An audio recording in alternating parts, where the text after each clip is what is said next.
The whisper that came before time. There's something pulsing behind the silence. It's not a sound, it's a whisper, like the echo of a memory that was never spoken in words. Before the first breath, before the first touch of skin, there was a vibration. It didn't come from the world. It came before the world. The soul. It wasn't born with the body. It simply descended like a ray of light diving into the sea of matter. And the moment it entered, it forgot. But the forgetting isn't complete. Because sometimes, between one dream and the next, between a glance and a shiver, it remembers. Even if you don't notice it, it remembers. It remembers the hands it once held, the promises made under other skies, the fears that weren't born here, the deaths left along the way. You feel it. You feel it when time slows down, when a scent passes through you as if opening a hidden door, when you meet someone for the first time and somehow know you've loved them before, or already lost them. These are the whispers. They don't shout. They don't force themselves in. They wait, like a breeze brushing the back of your neck when you're alone, like a tear that falls for no reason. The soul doesn't forget. It only sleeps. And the world is its dream. But something is different now. As if the veil is thinner. As if a crack has formed in the wall of reality. You've started to hear it. You've started to remember. Not with the mind, but with the skin, the heart, the eyes that have already seen too much. Some say this is your first life. But something inside you smiles when you hear that. As if to say, oh, if only you knew. Because it's been a long time. A very long time. You've been many. You've died hundreds of times. And still here you are, listening. Maybe because the time has come. Time to remember. Time to return to where you never really left. But first, you must pass through the forgetting. The masks. The packs.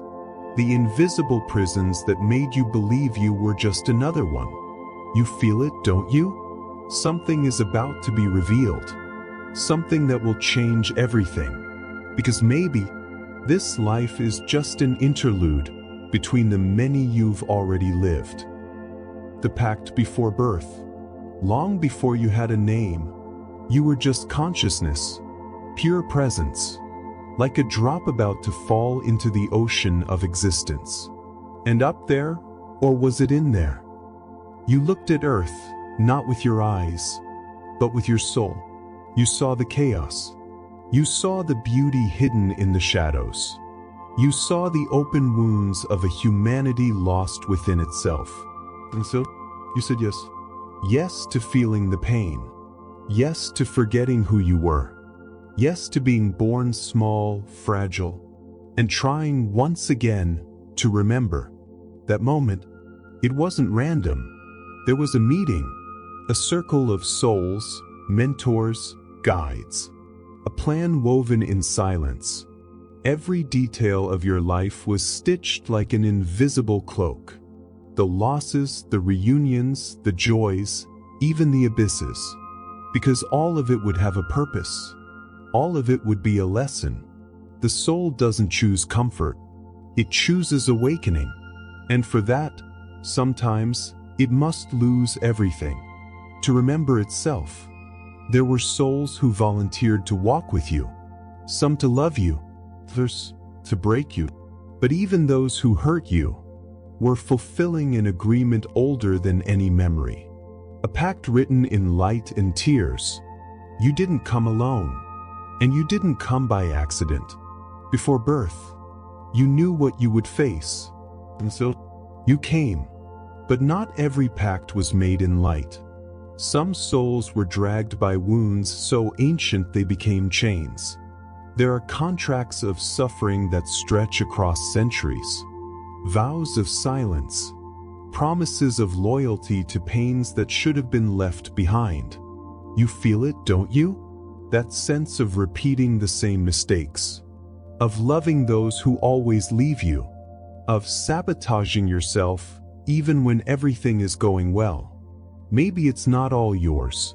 Maybe they're old packs, still alive within you, but ready to be broken.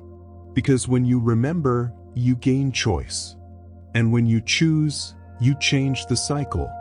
And the cycle is about to be revealed. But first, you need to understand what happened when you entered this world. When the soul became body. And that's when the prison began. When the body becomes a prison, being born seems simple, but it's a violent plunge. The soul, infinite, suddenly finds itself confined in a fragile body. In a place where touch can hurt, where sound becomes noise, and love comes with conditions. The eyes open, but consciousness falls asleep. And the world begins to shape what was once free. You don't remember, but you felt it. You felt the fear in those first cries. The sensation of being separated from everything you once knew. The cold, the hunger, the loneliness of a soul that no longer recognizes the sky. And then the layers began. First the name, then the culture, then the beliefs, and finally the forgetting. You started to believe that this was all you were. A body, a social security number, a school record. But somewhere deep inside, something resisted. Because the body, it's beautiful, but it also deceives. It holds not just muscles and bones, but records, memory codes, and every unexplainable pain, every irrational phobia, every strange feeling of, I've been here before, is a spark from a past life trying to surface. Have you ever wondered why you fear heights, even though you've never fallen? Or why a certain song fills you with sorrow, even though you've never heard it before? Maybe because you did fall. Maybe that melody carried your last goodbye. The body reacts before the mind. It remembers before you do. Invisible scars, allergies without cause, glances that hurt, places that suffocate. All of it could be echo, resonance, leftovers from lives already ended. And while the mind says, it's just your imagination, the soul whispers, no, this has happened before. But the system you were born into, the sensory matrix, it's designed to distract you, to keep your eyes turned outward, consuming, rushing, competing, so that you never have time to look within. Because within lies the key that can unlock the bars, that can dissolve the layers, and allow you to feel again who you've always been. But for that, courage is needed. Courage to accept that not every fear belongs to the now. Not every pain is from the present. Not every limitation is real. Because the soul was never truly imprisoned, but it believes it is. And belief is what keeps the prison alive. But what if the soul, even fragmented, could still speak? What if it left traces? In places, in people, in memories you can't explain? Because maybe you're still tied to something that died a long time ago. Echoes of a fragmented soul. Have you ever cried for something you never lived? Felt homesick for a place you've never stepped foot in? Or looked into someone's eyes and knew, without a doubt, that you'd met them long before knowing their name? These sensations are not illusions. They're echoes. Fragments of a soul that has walked through many worlds and left parts of itself along the way. Each life a surrender, each death a shattering, and not all the pieces come back together. The soul, over time, fractures, not from weakness, but from intensity, from loving too much, losing too much, feeling too much. And those pieces, they wander. They get trapped in places where something was left unfinished, in people with whom stories were left incomplete, in decisions that were never made. You carry this as unexplained fatigue, anxiety that creeps in the dark, melancholy triggered by certain images, that lingering sense that something's always missing, even when you seem to have it all, because part of you is still there, in that field where you died protecting someone, in that forest where you made a vow that still holds you, in that embrace that was never given. The fragmented soul shows itself as longing for the unseen, as an eternal search for something you can't quite name, as that unexplained urge to leave, even if you don't know where to go. And there are people who awaken those pieces. Sometimes you meet someone and feel a storm within. You don't know if you love them, hate them, fear them, or desire them, but you feel deeply. Maybe because that soul carries a part of you, or maybe you carry a part of them. Time doesn't erase those bonds. It only buries them under layers of logic, routine, and distraction. But the soul, it never forgets. And when two fragments recognize each other, the heart races, time slows, and reality deepens. Because for a moment, you see yourself. You remember, you hear your own voice, but some fragments don't want to return because they're trapped in pain, in trauma, in guilt, and until they're set free, you'll keep feeling that emptiness, that incompleteness that no achievement can fill. But there is a way, a path to gather everything again, to call back what was left behind, to face what was forgotten, and that path begins with understanding the cycle, because to gather the pieces, you must understand why you shattered, and the answer lies where it all began, in the invisible wheel that makes you be born, die, and return. The invisible wheel of reincarnation. You're not new here. You've been man, woman, child, warrior, mother, traitor, healer. You've felt the weight of a sword and the silence of a prayer. You've been feared and forgotten, and still you came back. Life isn't a straight line. It's a circle, or rather a spiral. Each turn brings you to the same point, but on a different level. Deeper, more challenging, more conscious. This is the wheel, the invisible wheel of reincarnation. It turns because of choices left unmade, because of lessons refused, because of loves that turned into wounds, because of pains that turned into vows. But it also turns for love, for compassion, for the desire to heal what was left behind. You don't reincarnate as punishment. You reincarnate through resonance. Everything you feel vibrates, and everything that vibrates attracts. If the soul dies in hatred, it returns to hatred. If it leaves with guilt, it comes back seeking redemption, not out of punishment, but out of opportunity. Life is mercy disguised as challenge. Reincarnation is not a tidy line with destination and deadlines. It's a magnetic field, a vortex. You're pulled toward whatever matches your vibration. That's why patterns exist. People who live the same cycles, who fall in love with the same pain, who chase the same mistakes.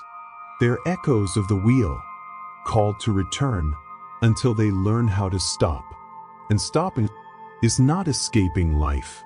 It's moving through it with awareness, with presence, with forgiveness. Have you ever wondered why certain themes keep repeating in your life? Why, no matter how much you change, some ghosts return with new faces? Maybe because you haven't yet faced them, haven't listened to what they came to say, haven't broken the cycle. And breaking it requires courage. Courage to accept that you were once what you now condemn. Courage to see that the other is often a mirror of the you that came before. Courage to let go of what keeps you spinning on the same wheel. But what if you've done it before? What if, Somewhere in your past, you already broke the spin. Maybe there's a space between lives where everything makes sense, where the soul rests, remembers, chooses. Maybe that's where you're going now. The void between lives. Not all silence is absence. Some silences are portals. Between one life and the next, there is a space, a sacred interval, a place with no body, no time, no name. It is there that the soul lands when everything ends, but before everything begins again. You don't remember, but you've been in that space thousands of times.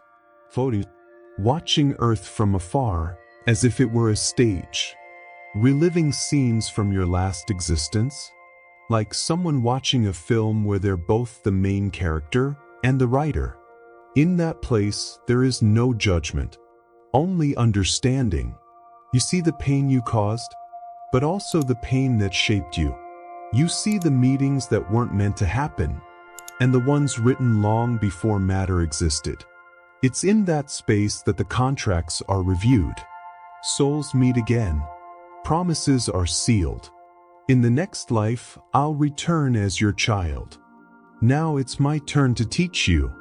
You're going to hurt me, but I'll remember why. Their souls do not lie. They shine with a truth the body cannot bear.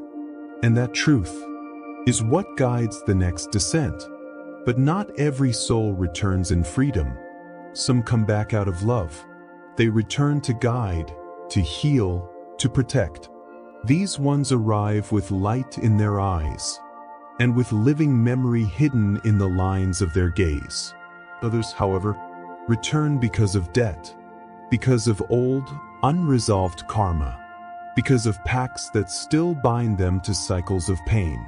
And there are some that should never have returned, diverted souls, interfered with, dragged by chains they did not choose, bound by dark ties, by manipulations that operate beyond the flesh.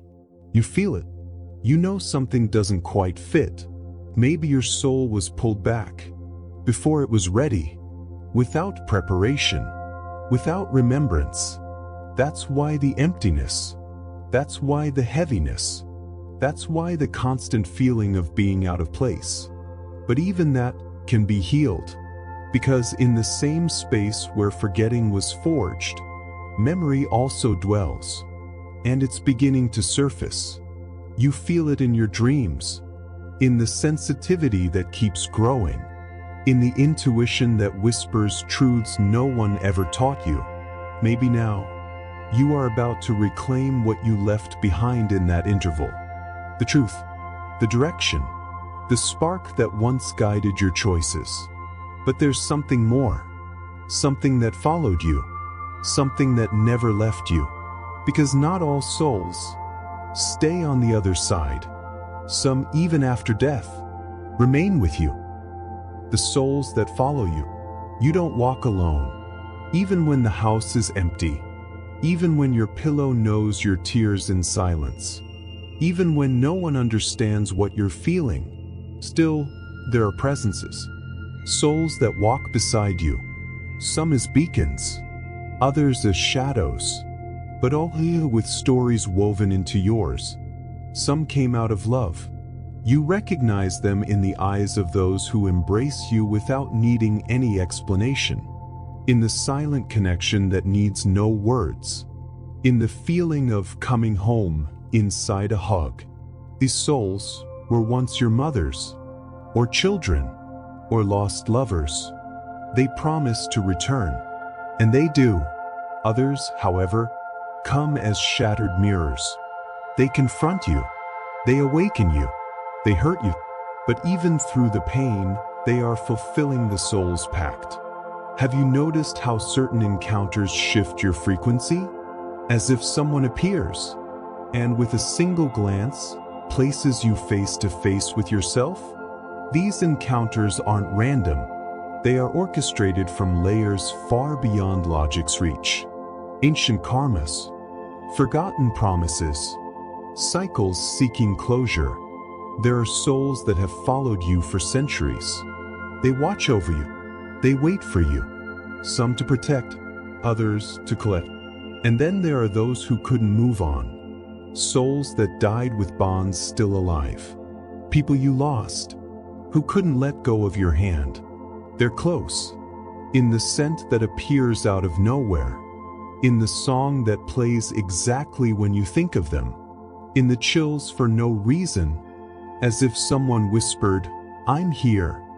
These presences don't want to scare you. They want to be remembered. They want to be released. Because love that doesn't dissolve becomes presence. And sometimes what you call loneliness is actually a silent reunion. Your soul carries memories, but it also carries companions. Some walk with you out of compassion, others out of need, but all of them are waiting for you to awaken, so that, finally, you may choose who to walk with from now on. Because when you remember, you can release. And when you release, you can love again, consciously. But first, you must look at death through different eyes. Not as an end, but as a portal. Because among so many lives, there was one death that set you free. The death that set you free. Not every death is a loss. Some are rebirth. You've died many times, in different bodies, with different names, in different tongues. But in one of them, something changed. It was in that death that the soul didn't just leave. It detached, let go of the weight it had carried for centuries, broke the vow that kept it spinning on the wheel. Finally, it was free. You don't remember, but something in you carries the relief of that moment. A lightness without explanation. A courage that didn't originate in this life. A deep sense that now something can be different. Maybe it was a life marked by renunciation. Maybe it was short but intense, or long and painful. But in that lifetime, you did what you couldn't do before. You forgave. You let go. You loved without clinging. You left without fear. And that still echoes today. The soul does not forget its own victory. It carries that light like an invisible seal, a signature of evolution. That's why there are moments when you feel strong without knowing why, or calm in the face of chaos that once would have consumed you. You're not starting from zero. You're continuing on a path you already cleared long ago. That was the beginning of your liberation.